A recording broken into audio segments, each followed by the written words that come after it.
You know, it was a dream to be a professional footballer. It was a dream to try and play in the Premier League. It was a dream to play for my country, and I managed those dreams. And 3 years ago, there was an opportunity for me to become the head coach, and an opportunity that I took.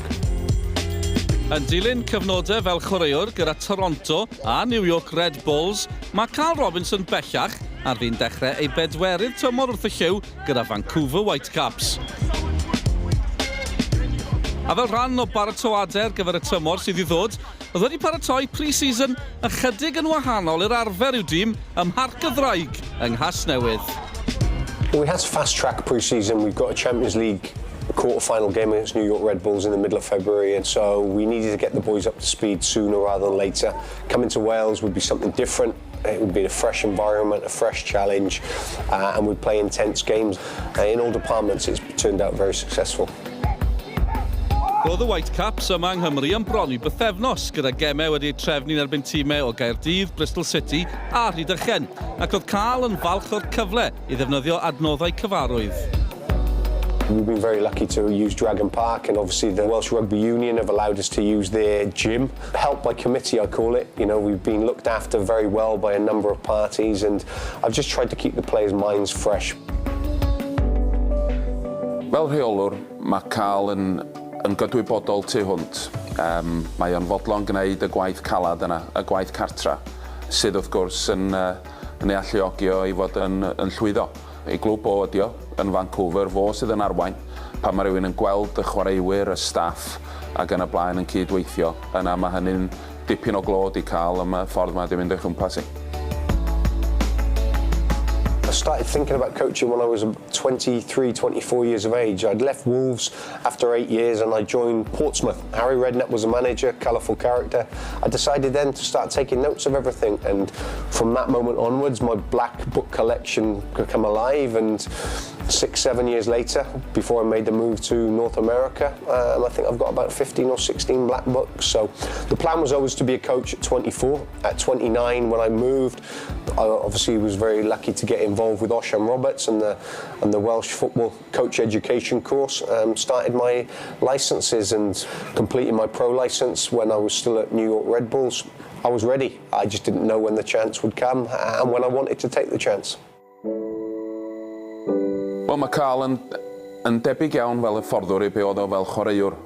Roedd o'n chwaraewr oedd yn meddwl yn ddefn am y gêm, yn un da iawn am ddarllen y gêm. Fodd yn gwneud y pethau distaw, y pethau pwysig yna, sydd yn hollol angenrheidiol mewn unrhyw dîm. Ond oedd o'r math o chwaraewr, oedd o'n fodlon gwneud y gwaith calad mwyn i'r chwaraewyr dawnus fel petai fod yn gallu perfformio. Chwaraeodd Carl 52 o gemau dros Gymru gan sgorio 1 gol yn erbyn Gogledd Iwerddon, ac roedd yn un o'r chwaraewyr profiadol prin a arhosodd yn deyrngar i'w wlad yng nghyfnod John Toshak wrth y lliw. You know, I will have nothing but high words of praise for John Toshak, because he was the one that started it. Obviously then there was a lot of retirements, so he was dealing with a lot of nonsense that was going on behind the scenes, but he put the building blocks in place, and obviously then Gary Speed taking over, the late Gary Speed taking over, you know, continue to evolve these younger players, and then Chris taking over from Gary has continued that again. So all three deserve a lot of credit. Seeing the Euros and seeing what Wales achieved, the small country that we are, certainly made people sit up and take notice. And you know, when you've got superstar players, and they are superstar players like Gareth Bale, Aaron Ramsey and Joe Allen, and it puts a smile on my face knowing that when we went through the bad times, people were quick to jump on the bandwagon and criticise, and you know, not just now when it's good.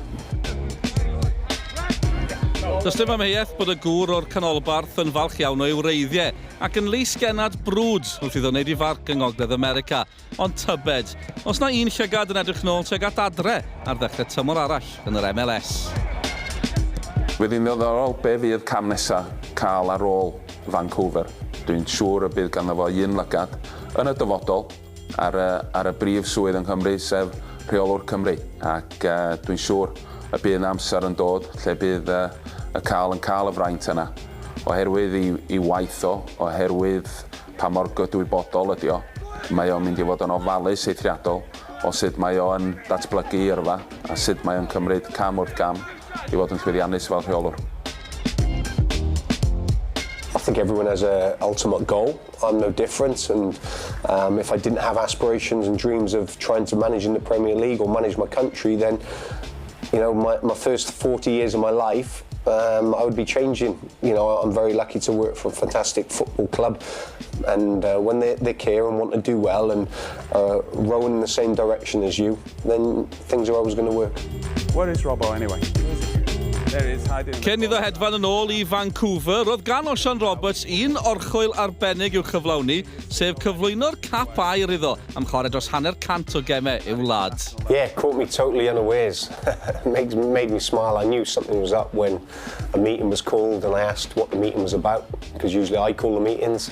Yeah, it's a fantastic honour to represent your country and receive a cap like that from a good friend in Osian Roberts. Means a hell of a lot.